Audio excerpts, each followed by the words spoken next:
If only they could all be that easy. I just told Jimmy, I was standing in an airport in Florida, literally jumping up and down, listening to your voice on that Denzel Ward pick 6. It was a thing of beauty. No stress, no drama, really just a resounding and complete victory over our in-state rivals down in Cincinnati. Add it all up, 41-16, the Browns win. Yeah. As I said, if they could all be that easy. And now they're above 500 again, Jimmy, at 5-4. And as they say, it's on to New England. It is. It's on to New England. And I have to tell you, the tricky part of this whole situation was, how were they going to play? Yeah. You really didn't have a feel of how they were going to play after the week they went through last week. And, you know, sometimes when you go on a trip with them, you can get a vibe of how they're going to be when you're getting on the plane. But it's only a 40-minute flight to Cincinnati, so you really couldn't get a feel. You're up and you're down.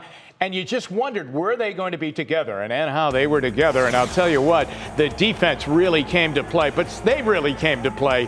And the Browns went out and took the game. And they took it right away. Denzel Ward came up with that interception. It's the biggest play of the game. And it was so early because Cincinnati was ready to go ahead 7-0. But he went off on his way and came up with that pick and took it 99 yards. And the Browns defense, which has been shy on getting turnovers, all of a sudden the faucet got turned on yesterday. And the turnovers poured out. 3 turnovers they got. They get 5 sacks in the game.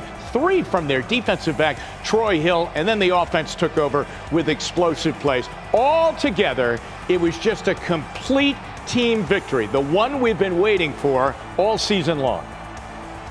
I feel like this entire season, our backs are going to be against the wall. That's nothing new. That's where we are in the AFC. It's a great division. It's a great conference. So I feel that way every week. Okay, so here we go, and now we go back to the Odell Beckham Jr. situation. He's a footnote right now, but he's going to be a big note for somebody. He's on waivers right now. He should clear waivers, they feel, and he hopes, tomorrow afternoon at about 4 o'clock. And if that happens, then at that point in time, he's a free agent, and he can make a deal with any team in the NFL. There are a lot of teams right now during this waiver period time that are saying we don't have the money to take him off waivers because it's going to cost them so much money. And so the Browns have made it comfortable for them and kind of an easy, applicable move for him that if he's a free agent, then they can get the deal done and he can sign somewhere else. Seattle seems to be the place that he seems to want to play right now. That's interesting. Yeah. Russell Wilson is coming back. Yeah. It is on to New England coming up this week. But I'll tell you what. They're playing well, too. Yeah, they are. Rising. They are right back in the playoff. They're 5-4, too, playing with a rookie quarterback. Those are the Browns yesterday that we loved last year.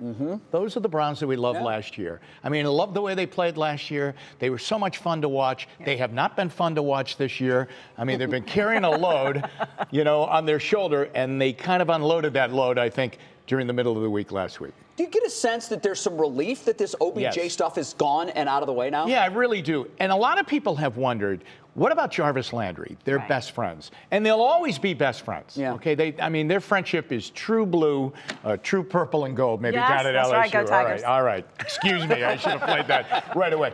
But I really do believe it was burdensome for Landry to have Beckham on the team because he really had to take care of him all the time. It wasn't just the football part. It was everything. And I think Landry just wants to be his own player and his own man. So they'll always be friends. There's no doubt about that. But I think it has lightened the load. And it's been great to see Baker spread out his passes. You know, I saw 8 different players. None of them caught more than 3. Right. Yeah. Their offense, I think, like I said, it's like the offense last year. There was flow to it. You know, it wasn't this year. At times they've said, okay, we're going to run the ball. And if they have trouble running the ball, they keep running the ball. Or, hey, we're going to try and throw the ball a little bit more. We're going to go to the tight ends. But when it's really working, it's everything thrown into the salad. You know, it's Chubb and then to the tight ends and then to the wide receivers. And I want to tell you, the guy that looked most comfortable of all yesterday was Mayfield. Yeah, there was not a whisper about that shoulder yesterday. No, right? funny. Not one word about it. Yeah. 21 throws a game, I think, is a really good number. Well, remember early in the year last year, Jay, that's what he was throwing the ball. And I think that's a good number. If you're over that by too much, you're probably digging out of a hole. Now, my final point is I have not shaved in a month. Baby face. But it's the boyish good looks, I think, that have and the good self-image. No, That'd be no right shave now. October and November for Jim Donovan. No shame November. No end in sight. Jimmy, with a face that pretty, don't cover it up. All right, okay. Don't cover it You're up. Well, beautiful, all right. man. Whatever society calls for, I will do. All right, Jimmy, thank you so much.